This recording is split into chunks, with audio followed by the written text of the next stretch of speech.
श्री गुरुभ्यो नमः। हरिः ओम्।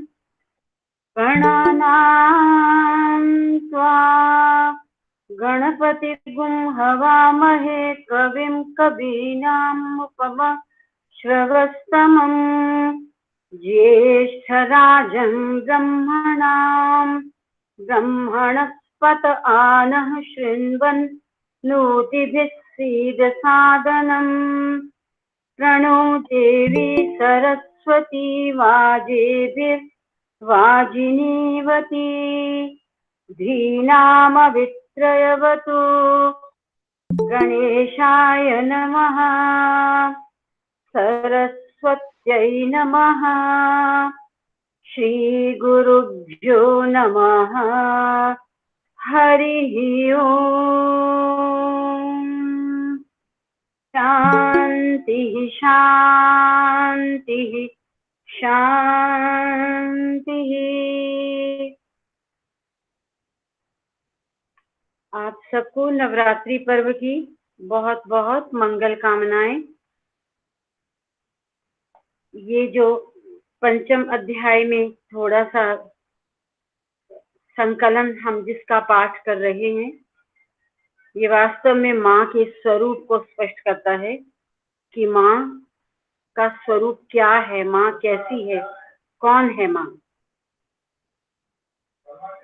देवाहूचु नमो देव्यै महादेव्यै शिवायै सततं नमः।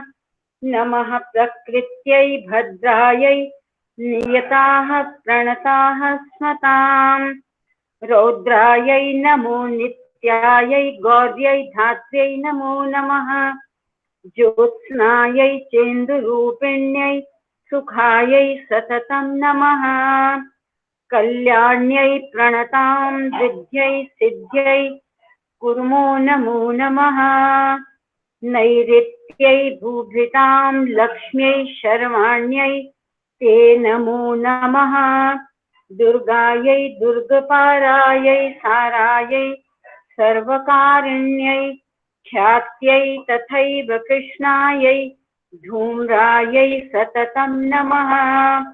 अतिसौम्यातिरौद्रायै नतास्तस्यै नमो नमः। नमो जगत्प्रतिष्ठायै देव्यै कृत्यै नमो नमः। या देवी सर्वभूतेषु विष्णुमायेति शब्दिता नमस्तस्यै नमस्तस्यै नमस्तस्यै नमो नमः। या देवी सर्वभूतेषु चेतनेत्यभिधीयते नमस्तस्यै नमस्तस्यै नमस्तस्यै नमो नमः।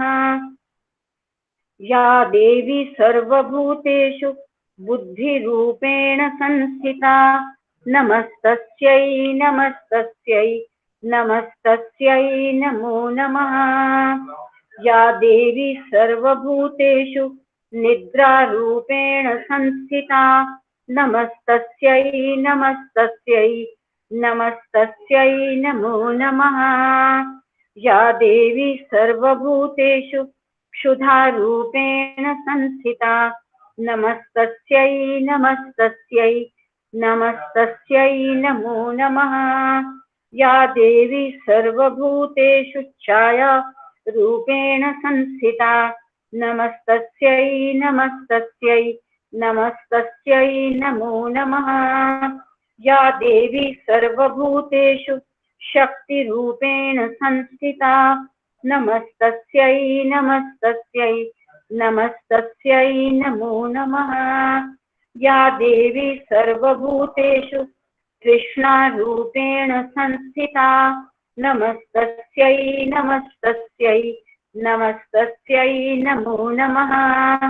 या देवी सर्वभूतेषु क्षान्तिरूपेण संस्थिता नमस्तस्यै नमस्तस्यै नमस्तस्यै नमो नमः। या देवी सर्वभूतेषु जातिरूपेण संस्थिता नमस्तस्यै नमस्तस्यै नमस्तस्यै नमो नमः। या देवी सर्वभूतेषु लज्जारूपेण संस्थिता नमस्तस्यै नमस्तस्यै नमस्तस्यै नमो नमः। या देवी सर्वभूतेषु शान्तिरूपेण संस्थिता नमस्तस्यै नमस्तस्यै नमस्तस्यै नमो नमः। या देवी सर्वभूतेषु श्रद्धारूपेण संस्थिता नमस्तस्यै नमस्तस्यै नमस्तस्यै नमो नमः। या देवी सर्वभूतेषु कान्तिरूपेण संस्थिता नमस्तस्यै नमस्तस्यै नमस्तस्यै नमो नमः। या देवी सर्वभूतेषु लक्ष्मीरूपेण संस्थिता नमस्तस्यै नमस्तस्यै नमस्तस्यै नमो नमः। या देवी सर्वभूतेषु वृत्तिरूपेण संस्थिता नमस्तस्यै नमस्तस्यै नमस्तस्यै नमो नमः। या देवी सर्वभूतेषु स्मृतिरूपेण संस्थिता नमस्तस्यै नमस्तस्यै नमस्तस्यै नमो नमः। या देवी सर्वभूतेषु दयारूपेण संस्थिता नमस्तस्यै नमस्तस्यै नमस्तस्यै नमो नमः। या देवी सर्वभूतेषु तुष्टिरूपेण संस्थिता नमस्तस्यै नमस्तस्यै नमस्तस्यै नमो नमः। या देवी सर्वभूतेषु मातृरूपेण संस्थिता नमस्तस्यै नमस्तस्यै नमस्तस्यै नमो नमः। या देवी सर्वभूतेषु भ्रान्तिरूपेण संस्थिता नमस्तस्यै नमस्तस्यै नमस्तस्यै नमो नमः। इन्द्रियाणाम् अधिष्ठात्री भूतानां चाखिलेषु या भूतेषु व्याप्ति देव्यै नमो नमः। चितिरूपेण या कृत्स्नम् एतत् व्याप्य स्थिता जगत् नमस्तस्यै नमस्तस्यै नमस्तस्यै नमो नमः। स्तुतासुरैः पूर्वमभीष्टसंशयात् तथा सुरेन्द्रेण दिनेषु सेविता करोतु सा नः शुभहेतुरीश्वरी शुभानि भद्राण्यभिहन्तु चापदः। या सान्द्रकं चोद्धतैस्तापितैस्रस्माभिरीशा च सुरैर्नमस्यते। या च स्मृता तत्क्षणमेव हन्ति नः सर्वापदो भक्तिविनम्रमूर्तिभिः। ॐ शान्तिः शान्तिः शान्तिः। यदक्षरं पदभ्रष्टं मात्राहीनं तु यद्भवेत् पूर्णं भवतु तत्सर्वं तत्प्रसादान् महेश्वरी। ॐ शान्तिः शान्तिः शान्तिः। इस पाठ के अंतिम 2 पद्यों का सरलार्थ पढ़ते हैं। उदंड दैत्यों से सताए हुए हम, ये देवताओं ने स्तुति की है। देवताओं को दैत्य सताते थे, माँ ने कैसे रक्षा की।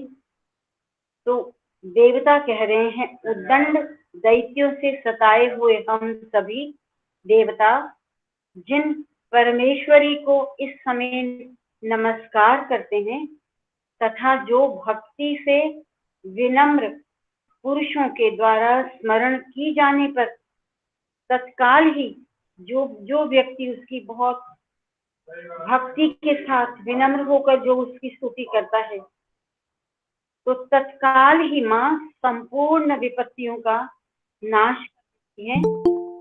वे जगदम्बा हमारा संकट दूर करे।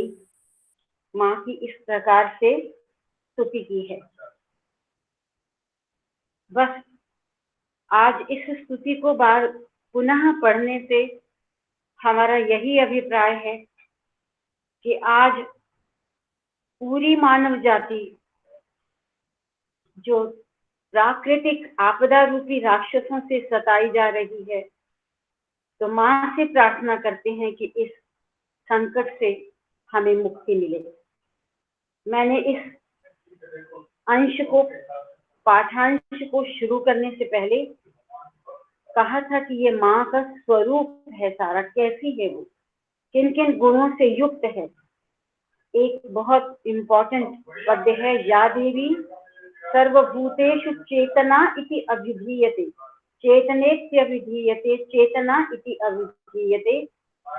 जो देवी, जो शक्तिमान सर्वभूतेषु समस्त प्राणियों में चेतना रूप में कही जाती है। समस्त प्राणियों में विराजमान चेतना, जो विराजमान है उसको चेतना कहा जाता है। उस चेतना स्वरूप मां शक्ति को हमारा नमस्कार नमस्कार नमस्कार। चेतना तो वह शक्ति है जो सदैव हमारे साथ विराजमान है, विद्यमान है हमारे शरीर में, और इसी चेतना के कारण से हमारा शरीर चेतनावान है, प्राणवान है। तो ये माँ का स्वरूप है। ओम शांति। हाँ बेटा, आप पढ़ना शुरू करो। साईराम दीदी। ओम श्री साईराम। भगवान बाबा के चरणों में मेरा कोटि कोटि नमन। आप सबको मेरा प्रेम भरा साईराम। आज हम सत्यम शिवम सुंदरम के 17वें अध्याय नाम जो हम जानते हैं का अध्ययन प्रारंभ करेंगे। भगवान श्री सत्य साईं बाबा के नाम से ही लाखों भक्त बाबा को पुकारते और पूजा करते हैं। बाबा ने 23 मई 1940 के दिन, जब वह लगभग 14 वर्ष के ही थे, और उनके पिताजी ने जब यह बताने पर जोर दिया कि उनके यह कहने का क्या अभिप्राय है कि मेरे भक्त मुझे गुहार रहे हैं, मेरा काम जिसके लिए मैं आया हूं मुझे पूरा करना है, यह घोषणा की थी कि मैं साईं बाबा हूं। उनका घर का नाम था सत्य नारायण और पारिवारिक वंश नाम था राजू। इस घोषणा के 5 या 6 वर्ष बाद जब भक्तों ने यह चाहा कि बाबा अपने आप को शिरडी साईं बाबा से अलग और स्वतंत्र रूप में स्थापित करें, तो उन भक्तों को यह अनुभव हुआ कि दोनों एक हैं। शिरडी में भी बाबा ही प्रकट हुए थे और रूप से अपने आप को आबद्ध किए हुए थे।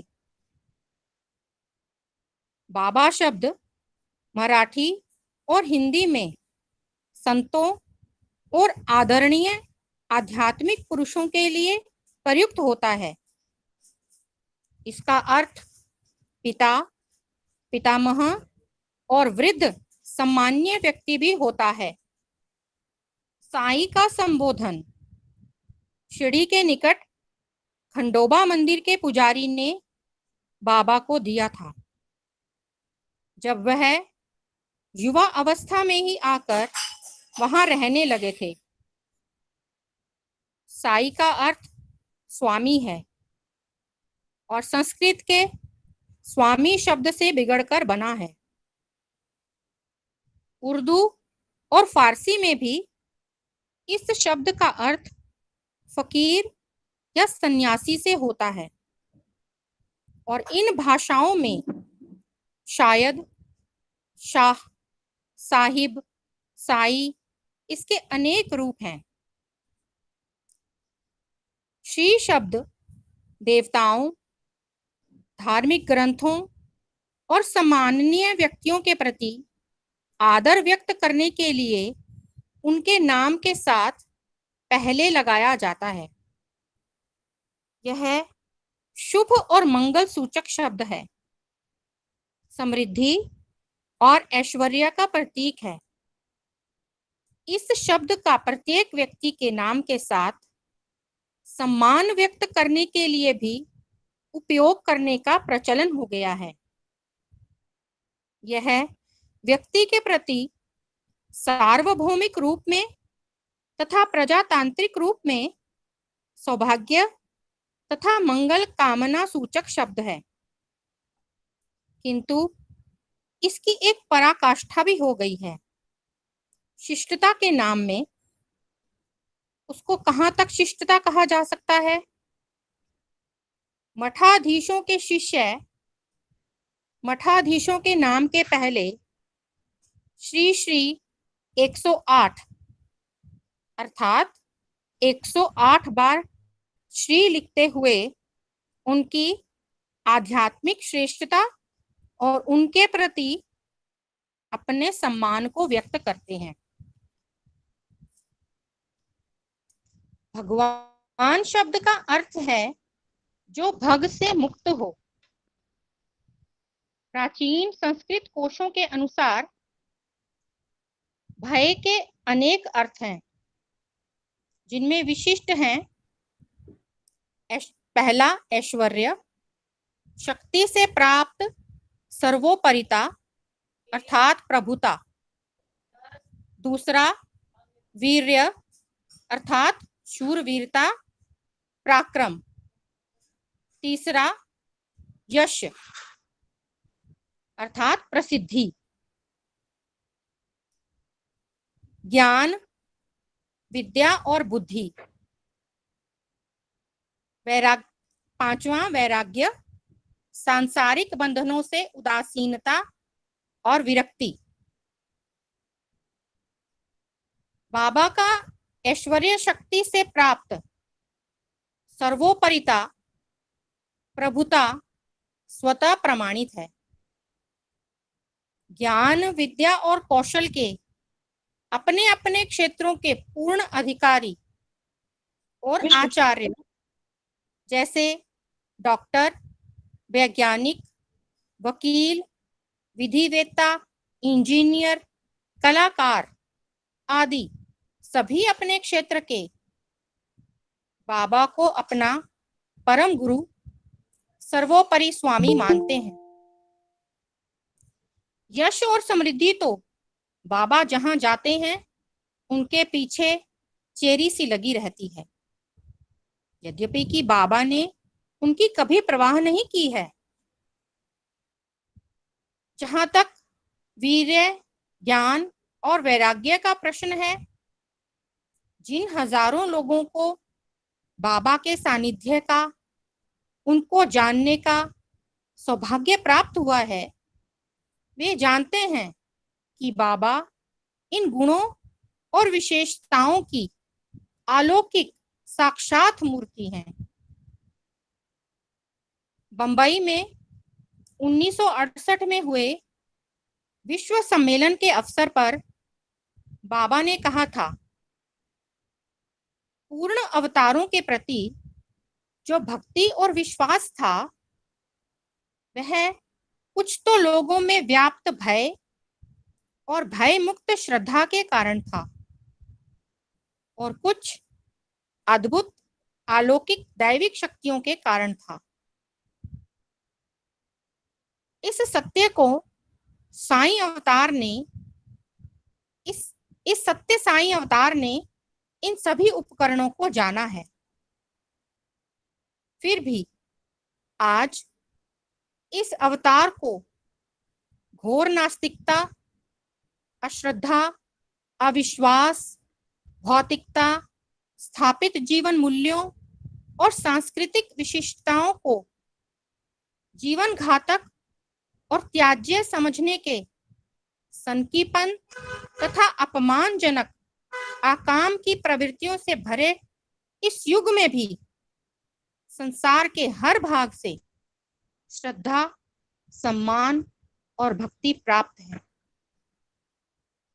इसका कारण यह है कि बाबा अविश्वास और शून्यता के भयंकर तूफान और चक्रवात में भी प्रेम का संदेश ले जाते हैं। अंधकार के अंतरतम को मिटा देने वाले प्रकाश के समान बाबा स्वास्थ्य, प्रसन्नता और ज्ञान के अक्षय भंडार हैं और अपने इस भंडार से तत्संबंधी भक्तों के अभावों को पूरा करते रहते हैं,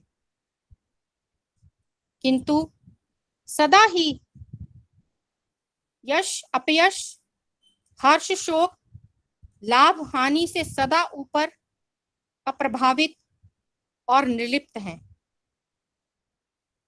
अपनी 20 वर्ष की अवस्था में ही बाबा ने अपने बड़े भाई साहब को एक पत्र में लिखा था कि ना तो मेरा कोई नाम विशेष है और ना ही कोई मूल निवास स्थान विशेष। सभी नाम मेरे नाम हैं, सभी स्थान मेरे निवास स्थान हैं। यह एक निर्लिप्तता और निष्काम भाव रहने का आदर्श उदाहरण है। उनकी तो केवल एक इच्छा है, जिसके कारण सर्वव्यापी निराकार दैविक चेतना से अवतरित होकर मानव रूप में इस धरती पर आना पड़ा, और वह इच्छा है संसार की अज्ञान के कारण होने वाले विनाश से रक्षा करना। शास्त्रों में लिखा है कि जो 6 मूलभूत रहस्यों पर पूर्ण अधिकार रखते हैं, केवल उन्हें ही भगवान कहा जा सकता है। उत्पत्ति च विनाशम च भूतानाम अगतिम गतिम वेत्ति विद्याम अविद्याम च स वाच्य भगवान इति।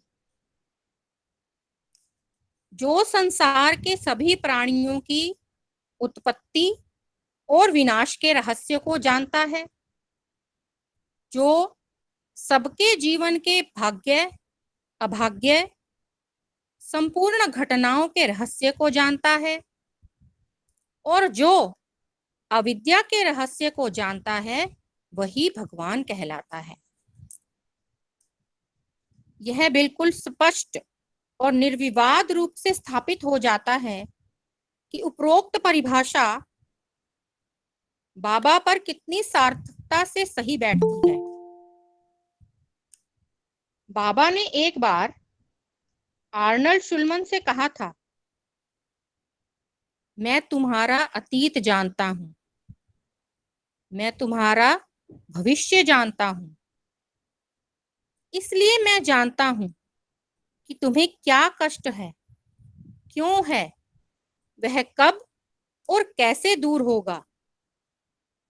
मुझे यह अच्छी तरह ज्ञात रहता है कि किसी को अतीत काल में क्या हुआ था, इस समय वर्तमान में उसके साथ क्या हो रहा है और भविष्य में क्या होगा। किसी व्यक्ति की इस जीवन में क्या क्या कष्ट भुगतने पड़ रहे हैं, इसके कारण भविष्य में अगले जीवन में उसे क्या क्या फल प्राप्त होंगे, यह भी मुझे ज्ञात रहता है। बंबई के विशाल पटेल स्टेडियम में एक महती जनसभा को संबोधित करते हुए बाबा ने कहा था, मैं सब में समान रूप से व्याप्त हूं, इसलिए मुझे वह सब कुछ ज्ञात रहता है जो किसी के साथ बीतता है। जिस प्रकार एक ही विद्युत धारा अनेक बल्बों को प्रकाशित करती है, इसी प्रकार मैं प्रत्येक चेतना को प्रकाशित करता हूं। मैं तुम में से प्रत्येक के अंतर का अंतः प्रेरक हूं। बाबा ने अनंतपुर में घोषणा की थी,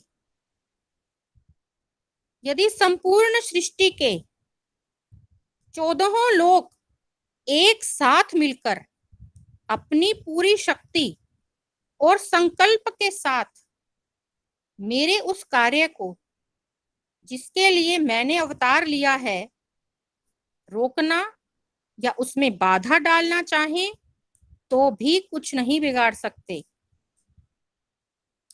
1965 में प्रशांति निलयम में अपने एक भाषण में बाबा ने कहा था,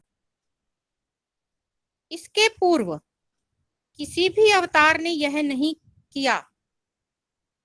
गांव में सर्वसाधारण के पास तक पहुंचना, संकट, कष्ट और रोगग्रस्त लोगों को ढूंढ निकालना, सोते हुओं को जगाना, आलसी और मंद लोगों को स्फूर्ति और गति प्रदान करना, हजारों लाखों लोगों पर अपने अनुग्रह की वर्षा करना, उन्हें सलाह, सांत्वना, संतोष, मार्गदर्शन और निर्देशन प्रदान करना तथा सत्य, धर्म, शांति और प्रेम के मार्ग पर आगे बढ़ाना। मैं ना गुरु हूं, ना मैं भगवान हूं, मैं तुम मैं हो।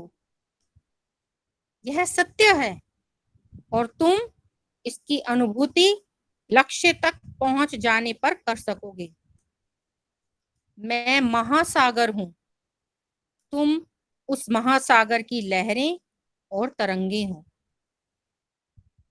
क्रिसमस के दिन 1970 में बाबा ने धर्म क्षेत्र में आयोजित एक जनसभा में कहा था, मैं जो कुछ भी करता हूं उसमें ना कोई सम्मोहन है, ना कोई जादू है, ना ही कोई चमत्कार है। मेरी तो विशुद्ध दैविक शक्ति है। क्षुद्र मन और सीमित बुद्धि वाले लोग इतने दुर्बल और अशक्त होते हैं कि उन्हें दैविक शक्ति के दर्शन नहीं हो पाते। उनकी माया से आच्छादित दृष्टि के लिए दैविक गौरव और प्रताप इतना अनंत और अपार सिद्ध होता है कि वे इसे देख और पहचान नहीं पाते। इसीलिए वे बेचारे अपने अज्ञान के कारण इसे यौगिक सिद्धि, सम्मोहन या जादू का चमत्कार बताते हैं। किंतु देव तो कुछ भी कर सकने में समर्थ होता है। उसके हाथ में संपूर्ण शक्ति निहित होती है और वे शक्तियां ऐसी नहीं होती कि कुछ समय रहें और फिर क्षीण होती हुई लोप हो जाएं। वे तो इस शरीर के ना रहने पर भी यथावत रहेंगी, क्योंकि यह शरीर अन्य शरीरों के समान अस्थाई है, नश्वर है। बाबा ने 1963 में दशहरे के अवसर पर कहा था, मरने वाला व्यक्ति मुझसे मिलने की प्रार्थना करता है। उसके संबंधी जो उसको उसके मरने पर शोक करते हैं, उसको जीवित रखने की प्रार्थना करते हैं। मैं चित्र के दोनों पहलुओं को जानता हूं, अतीत और वर्तमान को, अपराध को और दंड को, उपलब्धि को और दुराचार को। इसलिए मैं अपने अनुग्रह से दंड में थोड़ा बहुत संशोधन करता हूं। किसी की मृत्यु या किसी के जन्म से मैं किसी भी प्रकार प्रभावित नहीं होता। मेरा तो स्वभाव है विशुद्धानंद, परमानंद, सच्चिदानंद। भगवान शब्द का अर्थ आनंदमय भी होता है। विष्णु पुराण के अनुसार भ का अर्थ बताया गया है सृष्टि का पालन पोषण करने वाला। ग का अर्थ बताया गया है गतिमान करने वाला, प्रणेता, प्रचालक, मार्गदर्शक और गुरु। व का अर्थ बताया गया है वह मूल चेतना जिसमें सारे जीव समाये हैं और जो सारे जीवों में समाई है। यह व वासुदेव के नाम का प्रथम अक्षर है जो बाबा ने बताया कि उनका स्वयं का नाम था जब वे शिरडी में अपने पूर्व शरीर में थे।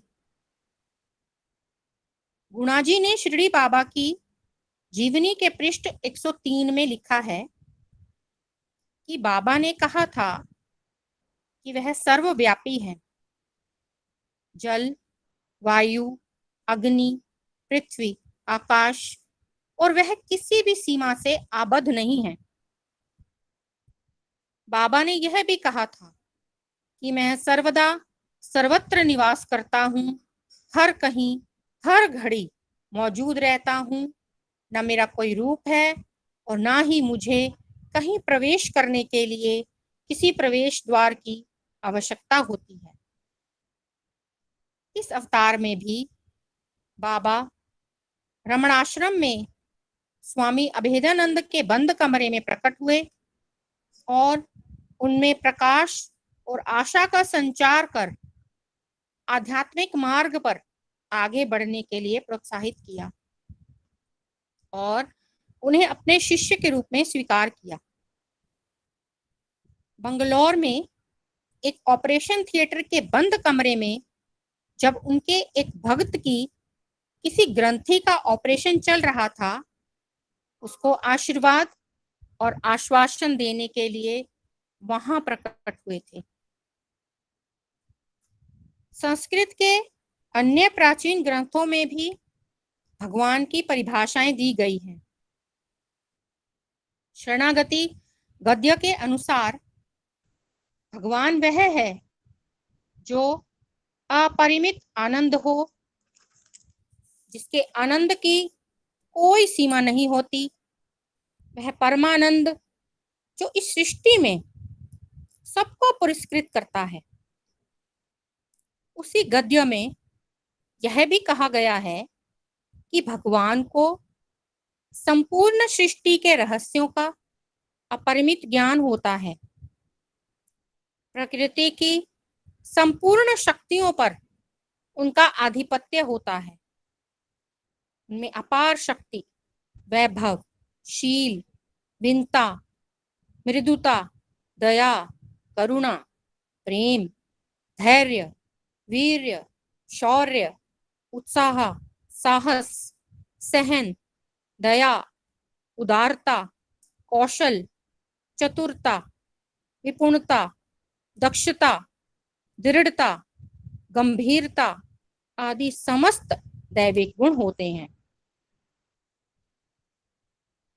डॉक्टर गोकक यह कहते हुए कभी नहीं सकते थे कि बाबा में किसी से भी कहीं अधिक शक्ति, अधिकार, गौरव, प्रताप और वैभव है। अन्य बातों के साथ उनकी शक्ति की विशेषता है जो एक संत से अवतार के भेद को स्पष्ट करती है। बाबा की विद्वत्ता, उनके अलौकिक ज्ञान को कोई नहीं पा सकता। वह सर्वोपरि है। यद्यपि उन्होंने बहुत कम शिक्षा प्राप्त की है, किंतु परमाणु के सूत्र, जटिल वैज्ञानिक सूत्र, वैदिक मंत्र और प्रार्थनाएं, रोगों की औषधियां, तांत्रिक मंत्र, सभी कुछ उनकी जीवा पर धरे रहते हैं। श्री अरविंद ने कहा है, प्रत्येक अवतार मनुष्यों के सामने स्वयं उदाहरण प्रस्तुत करता है और स्वयं घोषणा करता है कि वह ही पक्ष है, वह ही मार्ग है। वह अपने मनुष्यत्व की दैवत्व के साथ एक रूपता की भी घोषणा करता है। मनुष्य भी वही है जो देव है, किंतु वह देश, काल और कर्म, कार्य कारण की श्रृंखलाओं से आबद्ध है। इसलिए बाबा कहते हैं, आप उसी समय भगवान हो जाते हैं जब आत्म तत्व को प्रकट करते हैं। आत्म साक्षात्कार करके परमात्मा के साथ एक रूप बन जाते हैं। आप में से प्रत्येक भगवान बन सकता है यदि आप अपने विलग व्यक्तित्वों को, जीव को समष्टि के महासागर में समा दें, परमात्मा में लीन कर दें। अवतार शब्द का अर्थ है उतरना, नीचे आना, उदय होना, प्रकट होना। मानवता को आगे बढ़ाने के लिए निर्गुण सगुण रूप धारण करता है। अनादि अनंत, जो किसी भी सीमा से बंधा नहीं है, अपने आप को सीमा में बांधकर प्रकट होता है। कुछ वर्ष पूर्व शिवरात्रि के अवसर पर दिए गए अपने एक प्रवचन में पुट्टापर्थी में बाबा ने अपने अवतार लेने के उद्देश्यों को स्पष्ट किया था। वासुदेव ने, जो सब में वास करते हैं, यह शरीर धारण कर पुट्टापर्थी में अवतार लिया है। इस कलयुग में लोगों को सत्य का मार्ग दिखाने के लिए, घृणा और लोभ मिटाने के लिए, सज्जनों की शोक और संकट से रक्षा करने के लिए, प्राचीन धर्म ग्रंथों में छिपी पड़ी अमूल्य और महत्वपूर्ण निधि को प्रकट कर उसको मानव कल्याण में प्रयुक्त करने के लिए, मिथ्या आडंबर और अभिमान का नाश करने के लिए, मानवता को अपना अनुग्रह प्रदान करने के लिए, दिए गए वचनों को पूरा करने के लिए। बाबा ने यह भी अनेकों बार घोषणा की है कि वह वही दैविक तत्व हैं जिसकी विभिन्न नामों और रूपों में सारे विश्व में पूजा होती है। गीता पर निबंध में श्री अरविंद ने अवतार के कार्य का विश्लेषण करते हुए लिखा था, अवतार का आगमन मानव प्रकृति में दैविक प्रकृति के प्राकट्य के रूप में होता है। उसके मसीहीपन, कृष्णत्व, बौद्धत्व का प्रकाश और बोध, जिससे कि मानव प्रकृति अपने विचार, भाव, अस्तित्व और कर्म को मसीहीपन, कृष्णत्व या बौद्धत्व के प्रकाश और मार्गदर्शन के अनुसार ढाल सके और अपने आप को देवत्व में रूपांतरित कर सके, मानव माधव बन सके। अवतार सदा देवत्व और मानवत्व का दोहरा प्रतिभास होता है। अवतार में भगवान मानव प्रकृति की समस्त बाह्य सीमाओं को अपने ऊपर धारण कर लेते हैं। उनका अवतार ग्रहण करने का उद्देश्य यह प्रकट करना होता है कि मनुष्य जन्म उसकी परिमितता होते हुए भी दैविक जन्म और कार्य का साधन और उपकरण बन सकता है।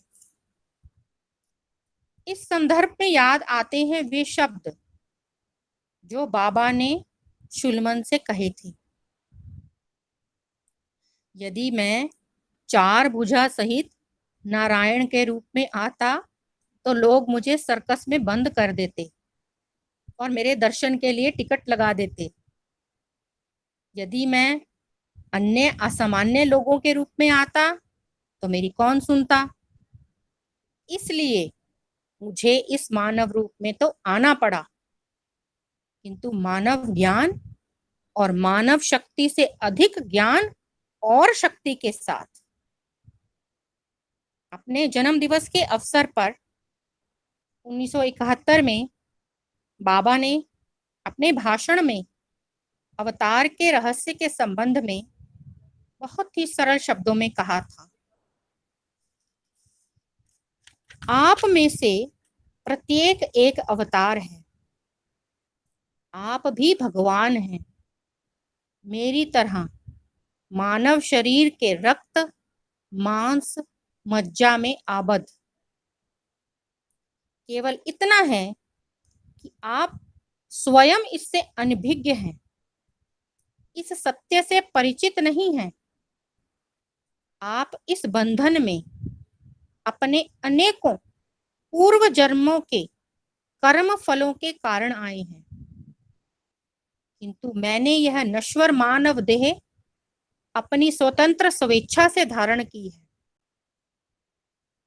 आप अपने तीनों गुणों के बंधन से बंधे हैं, किंतु मैं उनसे परे हूँ।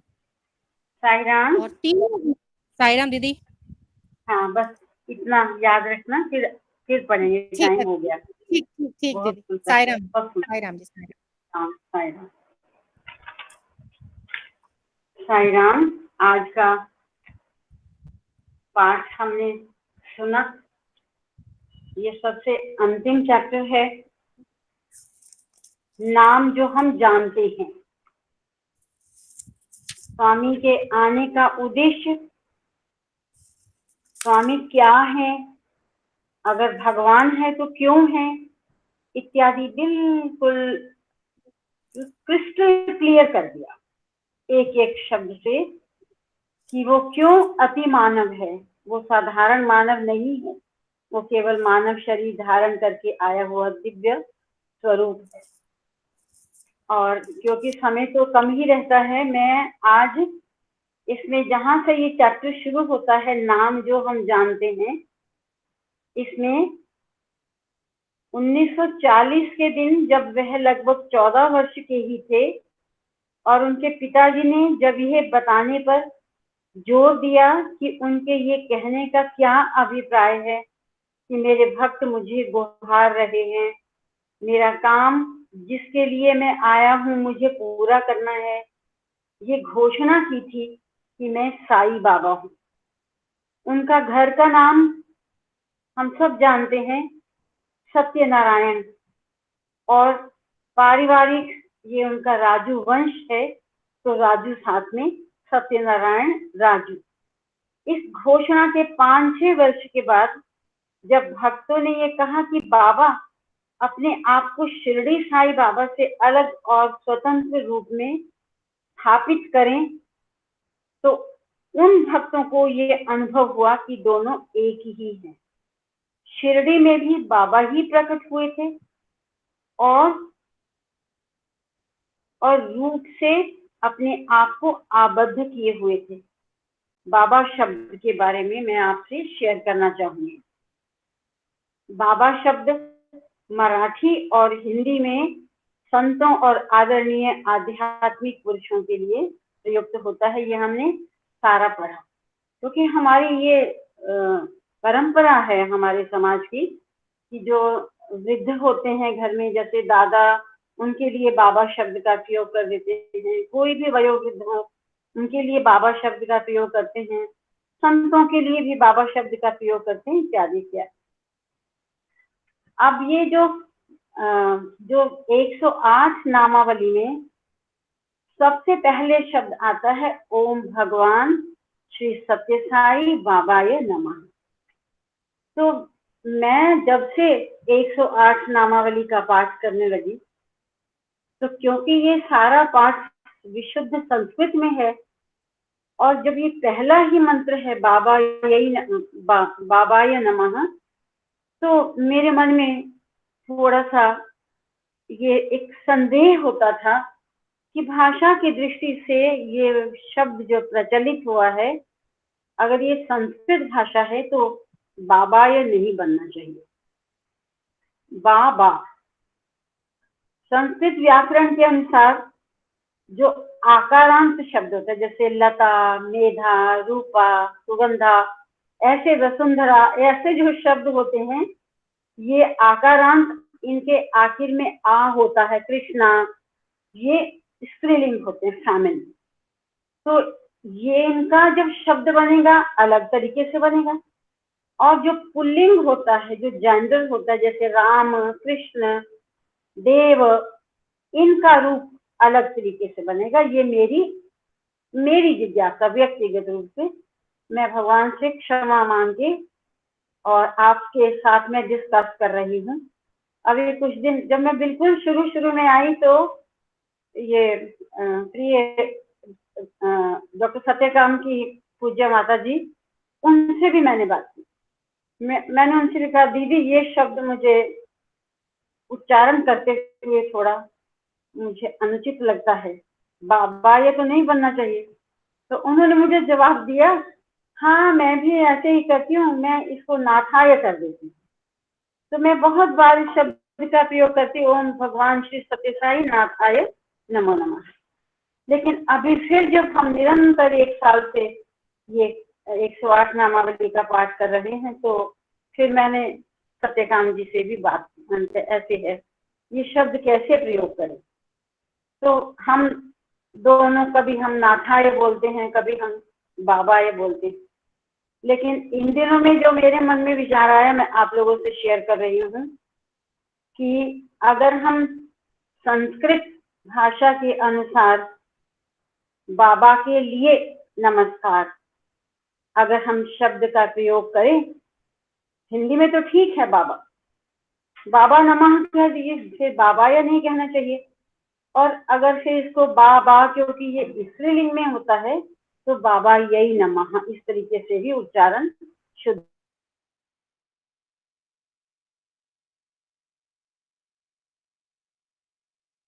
यही नमः।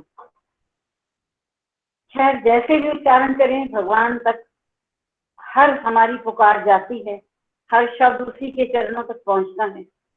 अभी 2-4 दिन पहले मैं एक समर्पण सुन रही थी, और वो समर्पण भी उनका, उस परिवार का जो सन 1942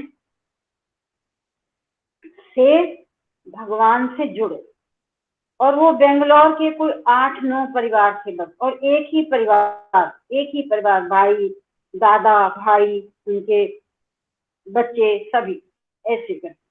तो उसी परिवार की एक कन्या, जिसका नाम गीता मोहन राम, आपने भी सुना होगा, जिसके पेरेंट्स की का विवाह भगवान के सामने हुआ, क्योंकि उनके दादाजी पहले भगवान के पोल में आए थे, और वही भगवान के बरसों पुरोहित रहे, भगवान के साथ साथ चलते थे वो। और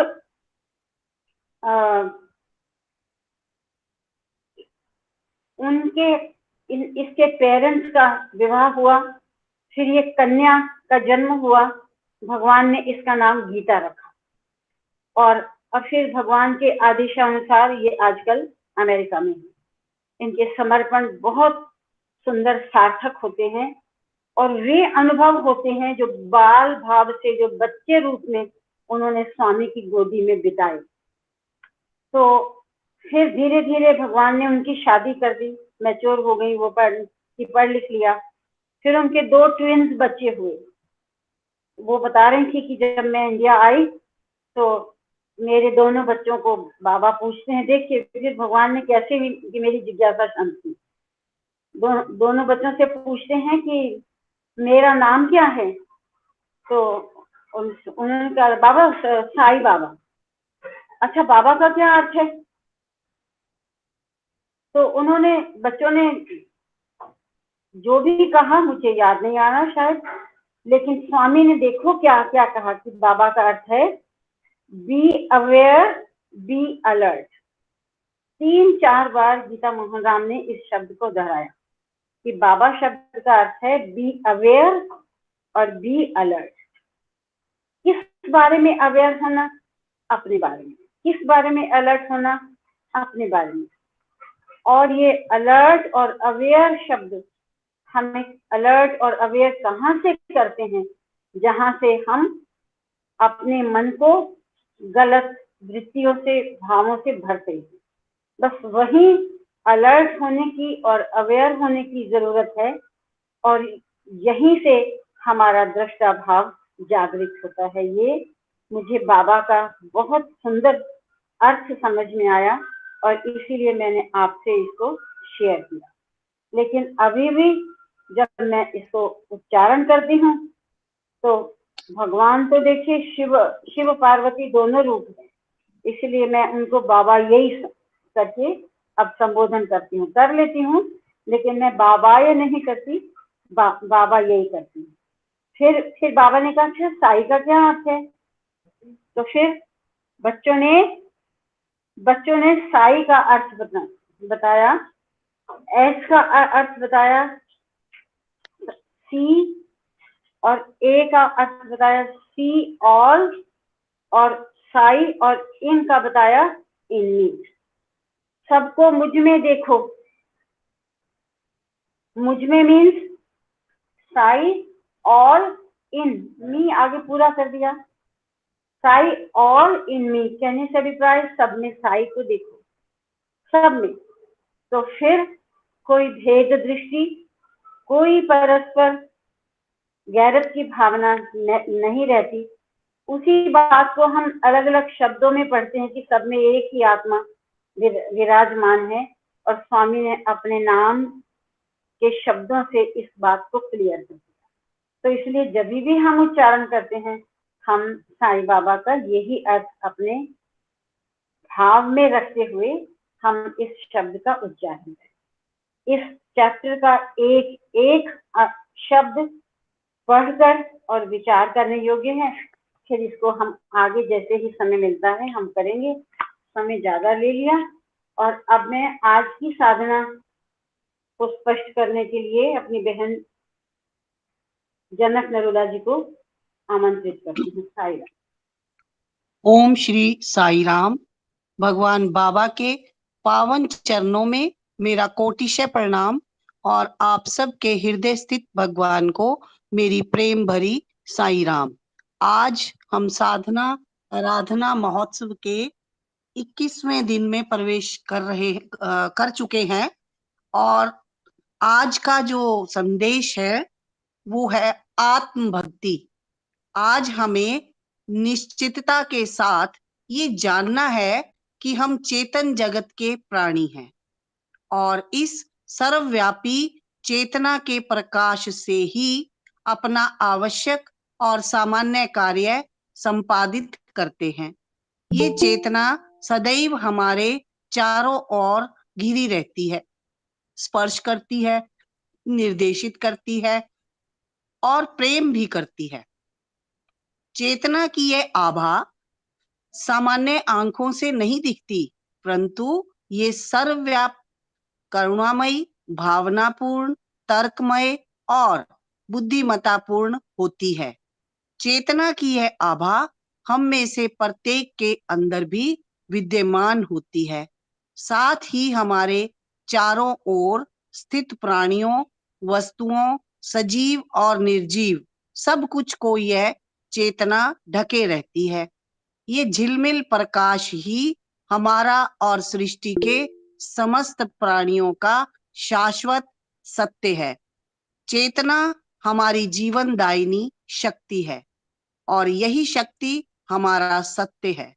क्या हमें आज अपने अंदर स्थित इस चेतना की आभा को जानने का प्रयास नहीं करना चाहिए, और आगे भी प्रत्येक सांस, प्रत्येक विचार और प्रत्येक कार्य में हम इसका ध्यान रखें। हमें हमेशा विचार करते रहना चाहिए कि हम उसी दिव्य प्रकाश की एक चिंगारी हैं।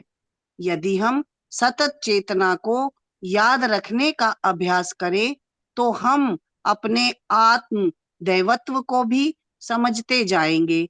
दिव्य बनो, दिव्यता देखो, सर्वव्यापी दिव्यता की सेवा करो।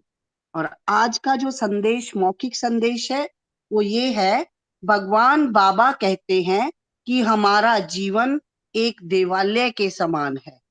आत्मविश्वास इसकी बुनियाद है।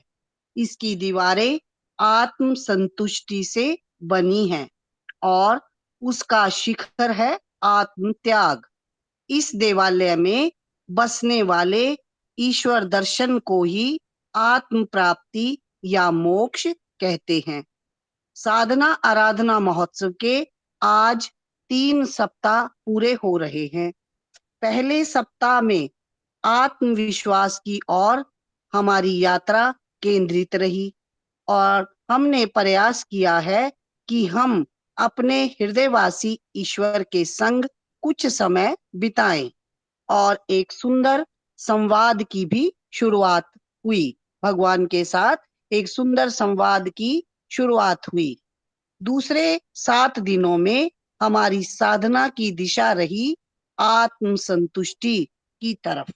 आत्म संतुष्टि की तरफ श्रद्धा और सबूरी का एक अद्भुत उपदेश हम स्वामी के दिव्य चरणों के समीप बैठकर अनुभव कर सके।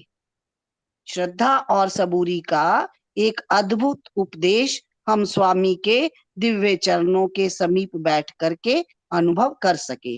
अब तीसरे सप्ताह में ईश्वर कृपा की ये प्रवाह हमें ले चली आत्मत्याग की ओर और उसी तरह देखते ही देखते भगवान का ये भव्य तेजोमय मंदिर हमारे आंखों के सामने प्रकट हो गया। भाइयों और बहनों, आज के इस साधना आराधना की तरफ चलते हुए भगवान की एकाश जो हमारा आज का संदेश है वो है आत्म भक्ति। भगवान की असीम अपार कृपा है कि जिस सैर पर हम कुछ दिनों पहले निकले थे उसी के दौरान उन्होंने हमारे हृदय की गंभीर गहनता में अपना एक भव्य मंदिर हमारे ही हाथों से स्थापित करवा लिया। जिस भाव के सहारे ये मंदिर बना है उसी मंदिर को दुगने उत्साह के साथ हमें ये 10 दिन की साधना पूरी करनी है। स्वामी द्वारा बनवाए इस मंदिर में उन्हीं को भक्ति पूर्वक नित्य स्वरूपी आवाहित करना है। यही प्रयास हमारी आज की साधना है और इस साधना आराधना महोत्सव के इस सैर में इस सुंदर भगवान की तरफ से दी गई एक सुंदर यात्रा में हम सब सहभागी बने रहे और दूसरों को भी इस संदेश का भागीदार बनाए। तो आज अभी डॉक्टर चंद्रलेखा जी ने भी कहा कि ऑलवेज जैसे बाबा बी अलर्ट, तो इसमें क्या है आज का जो संदेश है कि हमें पक्के तौर पर आत्म सेल्फ की तरफ जाना है।